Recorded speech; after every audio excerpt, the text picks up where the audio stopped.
Puji Tuhan, selamat pagi. Kita jumpa lagi dalam program Doa Pagi. Kita mengucap syukur kemurahan Tuhan, kita masih dapat bangun dengan tubuh yang sehat karena pemeliharaan Tuhan. Di hari yang baru, mari kita awali dengan membaca firman Tuhan bersama, kita berdoa bersama menikmati kemurahan Tuhan. Mari kita awali dengan doa. Kami mengucap syukur ya Bapa yang kami panggil dalam nama Tuhan Yesus Kristus. Terima kasih buat kesehatan, terima kasih buat hari yang baru yang Tuhan karuniakan kepada kami. Dan biar kami awali hari ini dengan mengucap syukur, kami akan membaca firman-Mu, kami akan berdoa bersama-sama menikmati kehadiran Tuhan. Kami serahkan ini dalam tangan Tuhan, di dalam nama Tuhan Yesus Kristus. Haleluya. Amin. Puji Tuhan. Injil Yohanes pasal 14 ayat 26. Tetapi penghibur, yaitu Roh Kudus yang akan diutus oleh Bapa dalam namaku, Dialah yang akan mengajarkan segala sesuatu kepadamu, dan Ia akan mengingatkan kamu akan semua yang telah kukatakan kepadamu. Puji Tuhan, kita perlu Roh Kudus. Karena Roh Kudus itu mengajar kita.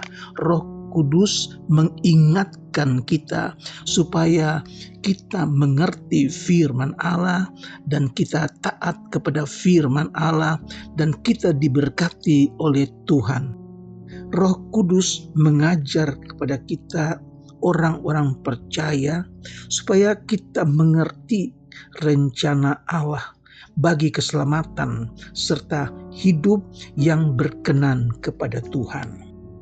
Kolose pasal 1 ayat yang ke-10, supaya hidupmu layak di hadapannya serta berkenan kepadanya dalam segala hal, dan kamu memberi buah dalam segala pekerjaan yang baik dan bertumbuh dalam pengetahuan yang benar tentang Allah. Roh Kudus mengingatkan kita akan semua yang telah Tuhan Yesus katakan, saudara-saudara. Dan memang kita perlu Roh Kudus di hari-hari terakhir dari zaman yang akhir, karena Roh Kudus mengajar kita. Roh Kudus mengingatkan kita tentang firman Allah. Oleh sebab itu, kita ingat firman Allah yang Yesus ajarkan di hari-hari terakhir sebelum Dia naik ke Bukit Golgota, sebelum Dia mati di kayu salib. Maka Yesus banyak mengajar tentang akhir zaman. Dan salah satu yang Yesus ajarkan adalah perumpamaan tentang perjamuan kawin. Dicatat di dalam Injil Matius pasal yang ke-22 ayat 1 sampai 14. Lalu Yesus berbicara pula dalam perumpamaan kepada mereka. Hal kerajaan sorga seumpama seorang raja yang mengadakan perjamuan kawin untuk anaknya. Dan ayat yang sangat terkenal dalam kisah ini yaitu ayat yang ke-14. Sebab banyak yang dipanggil, tetapi sedikit yang dipilih. Banyak yang Tuhan panggil, tetapi tidak banyak yang Tuhan pilih. Hanya sedikit yang Tuhan pilih. Mengapa? banyak orang yang tidak berkenan kepada Tuhan. Lebih banyak orang yang menolak Tuhan. Tetapi yang sedikit ini adalah mereka yang cocok dengan Tuhan. Ia menyuruh hamba-hambanya untuk mengundang orang-orang untuk datang ke pesta perjamuan kawin itu. Tetapi mereka tidak mau datang. Ketika hamba-hamba itu melaporkan kepada sang raja, maka raja menyuruh hamba-hamba yang lain untuk mengundang mereka, yaitu mereka yang lain, saudara. Raja itu pesankan, katakan bahwa sungguh hidangan telah disediakan, lembu-lembu jantan, bahkan ternak-ternak peliharaannya sudah disembelih, sudah tersedia semuanya, saudara-saudara. Oleh sebab itu ajak mereka, undang mereka, panggil mereka untuk datang di pesta perjamuan, saudara. Tetapi hamba-hamba yang kedua ini melaporkan kepada raja, saudara-saudara. Alasannya banyak. Ada yang pergi ke ladangnya, ada yang mengurus usahanya, sibuk dalam usaha, dan kemudian yang lain-lain menangkap hamba itu dan menyiksanya dan membunuhnya. Ada 3 golongan yang kita lihat di sini. Yang pertama, mereka tidak mau datang karena mereka sedang pergi ke ladangnya, bekerja di ladang. Yang kedua, mereka tidak datang karena mereka sibuk mengurus usahanya. Masalah duit, saudara. Masalah duit membuat orang tidak bisa masuk surga, karena cinta uang adalah akar segala kejahatan, saudara. Dan yang lain yang lebih berbahaya, bukan tidak mau datang, tetapi mereka menangkap hamba-hamba itu, mereka menyiksa hamba-hamba itu, dan mereka membunuhnya. Ini adalah orang-orang jahat, orang-orang yang menyakiti hati Allah. Oleh sebab itu, raja menjadi murka dan ia mengutus pasukannya untuk membinasakan para pembunuh itu dan membakar kota mereka. Raja menyuruh hamba-hamba yang lain untuk pergi ke persimpangan-persimpangan jalan, ke lorong-lorong, setiap gang-gang.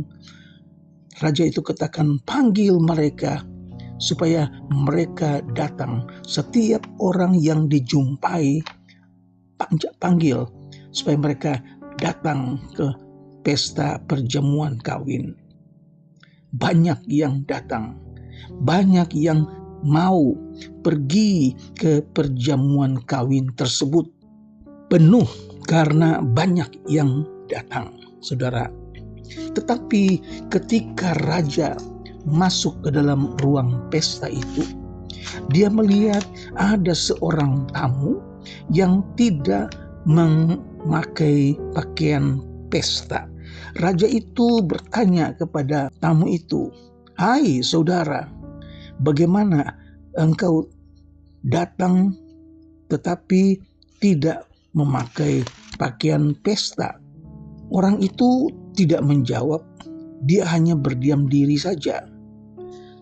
Kemudian raja memerintahkan hamba-hambanya untuk mengikat kaki dan tangan orang itu dan melemparkan orang itu keluar ke dalam kegelapan yang paling gelap.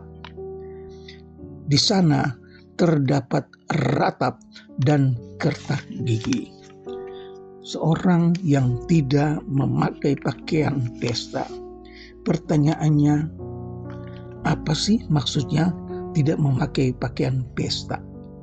Banyak orang yang mengaku dirinya Kristen, mengaku pengikut Yesus Kristus, tetapi mereka tidak memakai pakaian pesta, yaitu iman. Mereka tidak punya iman. Yang kedua, mereka tidak setia.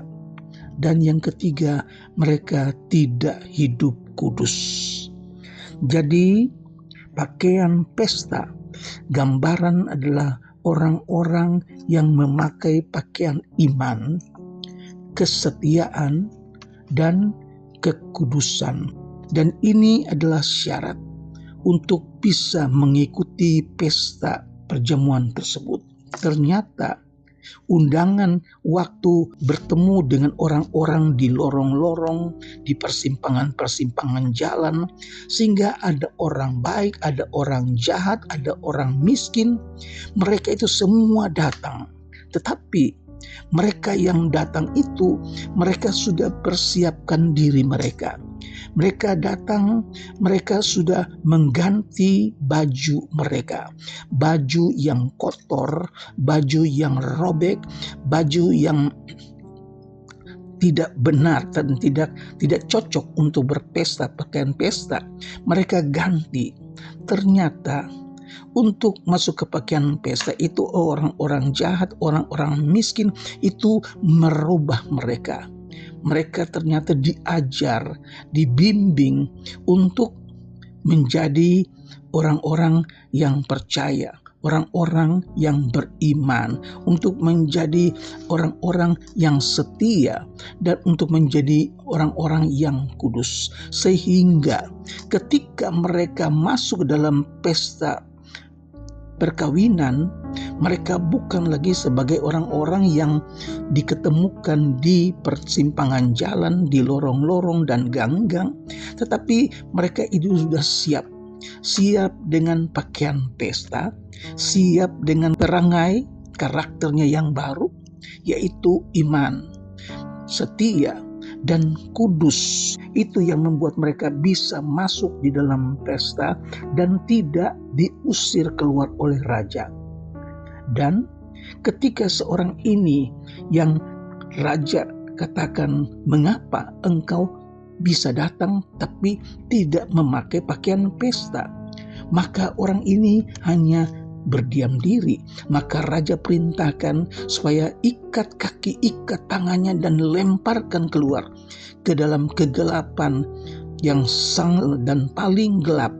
Di sana adalah ratap dan kertak gigi, penderitaan.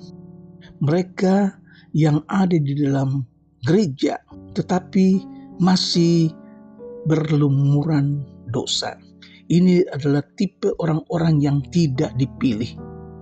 Kalau yang tadi, seorang yang diikat kaki dan tangan, disuruh dicampakkan keluar di dalam kegelapan yang paling gelap, maka sekarang ini gereja Tuhan, ada jemaat, ada umat yang duduk di dalam gereja, yang datang ke gereja, tetapi hatinya, hidupnya masih berdosa. Saudara, masih tidak mau mengampuni, masih cemburuan, masih dengki, saudara, masih cinta uang, saudara. Mereka beribadah, tetapi hatinya jauh dari Tuhan. Nah, mereka ini adalah tipe orang-orang yang tidak dipilih. Ayat 14 katakan, sebab banyak yang dipanggil, tetapi sedikit yang dipilih. Haleluya, saudara. Oleh sebab itu, jangan sia-siakan waktu yang Tuhan beri, tetapi tetaplah setia, tetaplah pelihara kekudusan, dan tetap penuh dengan Roh Kudus. Puji Tuhan, Tuhan memberkati. Mari kita berdoa. Bapa yang ada di dalam surga, kami mengucap syukur buat firman-Mu yang datang kepada kami hari ini, menguatkan kami, mengingatkan kami bahwa pentingnya kami untuk bersiap menanti kedatangan Tuhan dengan hidup setia kepada Tuhan, dengan hati yang tetap beriman kepada Tuhan. Kami berusaha hidup kudus di hadapan Tuhan, sehingga waktunya akan datang, kami bukan orang-orang yang akan dibuang keluar, tetapi kami akan tetap ada di dalam pesta perkawinan. Terima kasih ya Tuhan, berkati kami, memberkati keluarga-keluarga kami, mereka yang sakit, mereka yang memerlukan pekerjaan, Tuhan berkati. Di dalam nama Tuhan Yesus Kristus. Haleluya. Amin.